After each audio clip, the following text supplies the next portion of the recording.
I'm sorry, why is nobody talking about this? Because the White House has quietly introduced a new federal rule that allows agents to more easily arrest citizens recording immigration raids, all without congressional approval. And I have a deep dive on this on my Substack if you're interested, but in just a couple of seconds, let me tell you what happened. There's a federal rule, this one, that sets the jurisdiction of Federal Protective Services, or FPS, when civilians commit certain actions.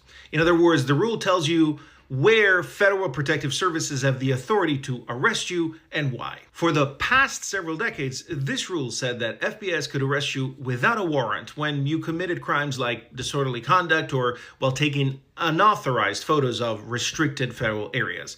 That rule applied only when you were on federal property. If you were not on federal property, then local laws would apply and the regular police would have to be called. But very quietly, the Trump administration changed this rule so that federal arrest powers can now be exercised a lot more often and in a lot more places. So how exactly does this new rule pose a threat to your freedom? By redefining jurisdiction as any public area where it is necessary to protect federal property or personnel from any action that, in the opinion of the government, threatens or endangers federal property or personnel. Now, what's very important to understand is that this rule uses an administrative standard to define the conduct, making it a lot more easy to claim threat, and then attaches to that conduct a federal arrest. And because of the new wording, that conduct doesn't have to take place on federal property because the new definition could include times when even just a federal vehicle is present. A journalist filming immigration agents, well, that could be called a threat to federal interest.